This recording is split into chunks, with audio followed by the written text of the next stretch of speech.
আসসালামু আলাইকুম। সংবাদে আপনাদের সবাইকে স্বাগত জানাচ্ছি। আমি ফিরোজ তোহা। শুরুতেই সংবাদ শিরোনাম। বাংলাদেশের সর্বশেষ গুরুত্বপূর্ণ আপডেট সংবাদে আপনাকে স্বাগত। শুরুতেই সংবাদ শিরোনাম, পরে বিস্তারিত। শুরুতেই জানাবো, পিকিং বিশ্ববিদ্যালয় থেকে সম্মানসূচক ডিগ্রি পেলেন প্রফেসর ডক্টর মোহাম্মদ ইউনূস। বাংলাদেশের অন্তর্বর্তীকালীন সরকারের প্রধান উপদেষ্টা প্রফেসর ডক্টর মোহাম্মদ ইউনূসকে আজ সম্মানসূচক ডিগ্রি প্রদান করেছে চীনের পিকিং বিশ্ববিদ্যালয়। শনিবার ২৯ মার্চ ডক্টর ইউনূসকে এই সম্মানসূচক ডিগ্রি দেওয়া হয়েছে। এরপর জানাবো, চীনের কাছে ৫০ বছরের পানির ব্যবস্থাপনার মাস্টার প্ল্যান চেয়েছে বাংলাদেশ।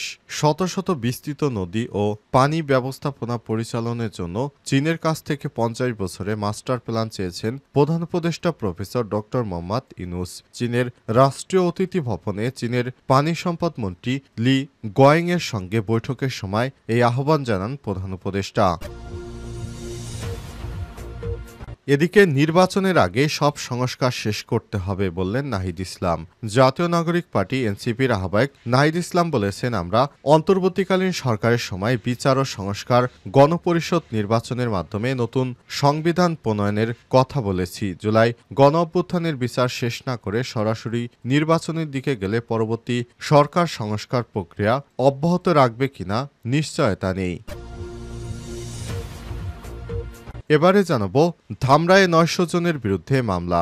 বৈষম্যবিরোধী ছাত্র আন্দোলন দমনে। বৈষম্যবিরোধী ছাত্র আন্দোলনে মানবতা বিরোধী কর্মকাণ্ডে জড়িত থাকার অভিযোগে সাবেক প্রধানমন্ত্রী শেখ হাসিনা ধামরাই থানার তৎকালীন ভারপ্রাপ্ত কর্মকর্তা ওসি সিরাজুল ইসলাম শেখ ও ৪ এসআই সহ ৯০০ জনের বিরুদ্ধে মামলা দায়ের করা হয়েছে। বৈষম্যবিরোধী ছাত্র আন্দোলনে গুলিবিদ্ধ শরীফুল ইসলাম সুজন আজ ধামরাই থানায় মামলাটি দায়ের করেন। এদিকে ব্রাহ্মণবাড়িয়ায় ভুল চিকিৎসায় প্রসূতির মৃত্যুর অভিযোগ, হাসপাতাল ভাঙচুর। ব্রাহ্মণবাড়িয়ার কসবায় ভুল চিকিৎসায় সাকিবা আক্তার ২০ নামে এক প্রসূতির মৃত্যুর অভিযোগ উঠেছে। শুক্রবার ২৮ মার্চ বিকেলে কসবা পৌর শহরের নতুন বাজারে অবস্থিত বেসরকারি জমজম হাসপাতালে এই মৃত্যুর ঘটনা ঘটে। আজ ২৯ মার্চ এরপর তার আত্মীয় স্বজন মিলে হাসপাতালে ভাঙচুর চালায়।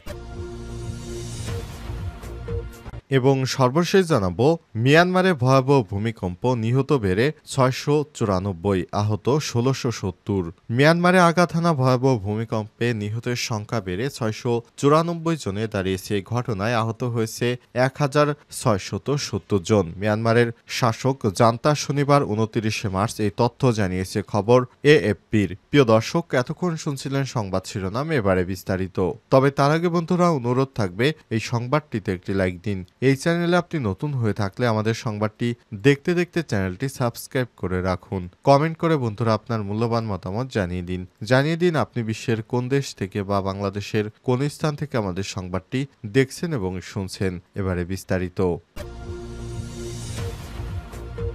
চীনের পিকিং বিশ্ববিদ্যালয় থেকে সম্মানসূচক ডিগ্রি পেলেন ডক্টর মোহাম্মদ ইউনূস। বাংলাদেশের অন্তর্বর্তীকালীন সরকারের প্রধান উপদেষ্টা প্রফেসর ডক্টর মোহাম্মদ ইউনূসকে সম্মানসূচক ডিগ্রি প্রদান করেছে চীনের পিকিং বিশ্ববিদ্যালয়। শনিবার ২৯ মার্চ ডক্টর ইউনূসকে এই সম্মানসূচক ডিগ্রি দেওয়া হয় চীনের পক্ষ থেকে। এর আগে প্রধান উপদেষ্টা শনিবার সকাল ১০টায় পিকিং বিশ্ববিদ্যালয় অনুষ্ঠানে যোগ দেন এবং সেখানে বক্তব্য রাখেন। চীনের ৪ দিনের সফর শেষে আজ দেশে ফেরার কথা রয়েছে প্রধান উপদেষ্টার। ৪ দিন সরকারি সফরে গত ২৬ মার্চ চীনে যান অন্তর্বর্তীকালীন সরকারের প্রধান উপদেষ্টা প্রফেসর ডক্টর মোহাম্মদ ইউনূস। আজ ২৯ মার্চ দেশে ফেরার কথা রয়েছে তার। প্রফেসর ডক্টর মোহাম্মদ ইউনূস চীনের প্রেসিডেন্ট সহ বিভিন্ন গুরুত্বপূর্ণ ব্যক্তির সঙ্গে বৈঠক করেছেন। সেখানে বাংলাদেশকে $২.১ বিলিয়ন বা ২১০ কোটি মার্কিন ডলার সহায়তা, ঋণ ও বিনিয়োগ করবে চীনের সরকার, বিষয়টি নিশ্চিত করা হয়েছে। এছাড়াও বাংলাদেশকে ৯টি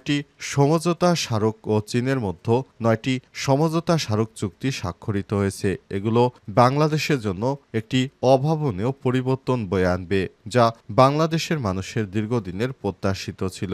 অবশেষে প্রফেসর ডক্টর মোহাম্মদ ইউনূসের সহায়তায় তিনি চীনে গিয়ে এই চুক্তিগুলো বাস্তবায়ন করার ক্ষেত্রে আবারও নতুন করে বাংলাদেশকে সুখবর এনে দিলেন। চীনের কাছে ৫০ বছরে পানি ব্যবস্থাপনার মাস্টার প্ল্যান চেয়েছে বাংলাদেশ। শত শত বিস্তৃত নদী ও পানি ব্যবস্থাপনা পরিচালনার জন্য চীন থেকে ৫০ বছরে মাস্টার প্ল্যান চেয়েছেন প্রধান উপদেষ্টা প্রফেসর ডক্টর মোহাম্মদ ইউনূস। শুক্রবার বেইজিংয়ের রাষ্ট্রীয় অতিথি ভবনে চীনের পানি সম্পদ মন্ত্রী লি গোয়াংয়ের সঙ্গে বৈঠকের সময় আহ্বান জানান প্রধান উপদেষ্টা। সেখানে প্রধান উপদেষ্টা জানিয়েছেন যে বাংলাদেশ একটি নদীপ্রবণ দেশ। এদেশের মানুষ নদীর দ্বারা তাদের জীবন জীবিকার উপর প্রভাব পড়ে। নদীর দ্বারা মানুষের জীবনে অনেক প্রভাব বিস্তার করার কারণে নদীতে যখন অতিরিক্ত পানি হয় তখন মানুষের বন্যায় ঘরবাড়ি নষ্ট হয়। এমন পরিস্থিতিতে চীনও পড়ে। সুতরাং চীন এই ধরনের বাস্তব অভিজ্ঞতার সম্মুখীন। সুতরাং চীন যদি তাদের এই পানি ব্যবস্থাপনা সুষ্ঠু নিয়ন্ত্রণ ব্যবস্থা বাংলাদেশকে দিত তাহলে বাংলাদেশ ওই বিষয়টি থেকে উপকৃত হতো। চীনের পানি সম্পদ মন্ত্রী প্রফেসর ডক্টর মোহাম্মদ ইউনূসের এই কথাটি শুনে তিনি তাদের অভিজ্ঞতার কথা জানিয়েছেন। তিনি বলেন, বাংলাদেশের মতো চীনও পানি নিয়ে অনেক বিপাকে পড়েছে। তবে আধুনিক সমস্ত উচ্চ প্রযুক্তির টেকনোলজি ব্যবহার করার কারণে চীন এখন পানিকে তারা সম্পদ হিসেবে ব্যবহার করতে পারছে। তারাও বাংলাদেশকে এ ধরনের সহযোগিতা করতে চায়। তাই প্রফেসর ডক্টর মোহাম্মদ ইউনূসের সরকার চীনের কাছে এই পানি নিয়ে ৫০ বছরের মাস্টার প্ল্যানের ব্যাপারে সহযোগিতা চেয়েছে। প্রফেসর ডক্টর মোহাম্মদ ইউনূস জানিয়েছে, চীনের সরকার যদি বাংলাদেশকে পানি মাস্টার প্ল্যান বিষয়টি নিয়ে সহযোগিতা করত তাহলে ভবিষ্যতে পানি নিয়ে বাংলাদেশে বিপাকে পড়তে হতো না। বিশেষ করে বাংলাদেশের বর্ষা মৌসুমে অতিরিক্ত পানি হওয়ার কারণে বন্যায় মানুষের ব্যাপক পরিমাণে ক্ষতি হয়। আবার উজানের দেশ ভারত বাঁধ নির্মাণ করার কারণে বাংলাদেশে ঠিক সময় পানি আসতে পারে না। এ কারণে শুষ্ক মৌসুমে বাংলাদেশে কৃষিকাজ ব্যাপকভাবে ব্যাহত হয়, যেটি বাংলাদেশের অর্থনীতিতে খুবই বিরূপ প্রভাব পড়ে। সুতরাং চীন যদি তাদের উচ্চ প্রযুক্তি সম্পন্ন মেশিনারি সহ তাদের টেকনোলজি ব্যবহার করে বাংলাদেশের পানি ব্যবস্থাপনা নিরসন সমস্যা সমাধান করে দিত তাহলে বাংলাদেশে হয়তো চীনের মতো অনেক এগিয়ে যেতে পারত। কিন্তু বাংলাদেশের হাতে সেই প্রযুক্তি না থাকার কারণে দুঃখ প্রকাশ করেছে চীনের সরকার। তারা বাংলাদেশকে এ ধরনের সহযোগিতার ব্যাপারে সর্বোচ্চ প্রতিশ্রুতি দিয়েছেন। নির্বাচনের আগে সব সংস্কার শেষ করতে হবে বললেন নাহিদ ইসলাম। জাতীয় নাগরিক পার্টি এনসিপির আহ্বায়ক নাহিদ ইসলাম বলেছেন, আমরা অন্তর্বর্তীকালীন সরকারের সময় বিচার সংস্কার ও গণপরিষদ নির্বাচনের মাধ্যমে নতুন সংবিধান প্রণয়নের কথা বলেছি। জুলাই অভ্যুত্থানের বিচার শেষ না করে সরাসরি নির্বাচনের দিকে গেলে পরবর্তী সংস্কার প্রক্রিয়া ব্যাহত হবে, সংস্কার হবে না। সুতরাং এই সরকারের সময় আমরা সংস্কার চাই। দ্রুত সংস্কার ও বিচার সম্পন্ন করা জরুরি। শুক্রবার সিরাজগঞ্জ শহরের বাজার স্টেশন বিজয় সৌধে জাতীয় নাগরিক পার্টি আয়োজিত ইফতার মাহফিলে ভার্চুয়ালি যুক্ত হয়ে সব কথা বলেছেন তিনি। নাহিদ ইসলাম বলেছেন, জাতীয় নাগরিক পার্টি তরুণদের উদ্যোগে গঠিত একটি রাজনৈতিক দল যা বাংলাদেশের ইতিহাসে নতুন এক অধ্যায়ের সৃষ্টি করতে কাজ করছে। রাষ্ট্রের সংস্কার ও মৌলিক পরিবর্তন প্রয়োজন, কারণ পরিবর্তনের জন্যই অভ্যুত্থান ঘটেছে। যদি সংস্কার ও পরিবর্তন না আসে তাহলে কেন এত মানুষ জীবন দিলেন, কেন এত মানুষ রক্ত দিলেন? আমরা দেখতে পাচ্ছি অনেকে সংস্কার প্রক্রিয়াকে পাশ কাটিয়ে সরাসরি নির্বাচনের দিকে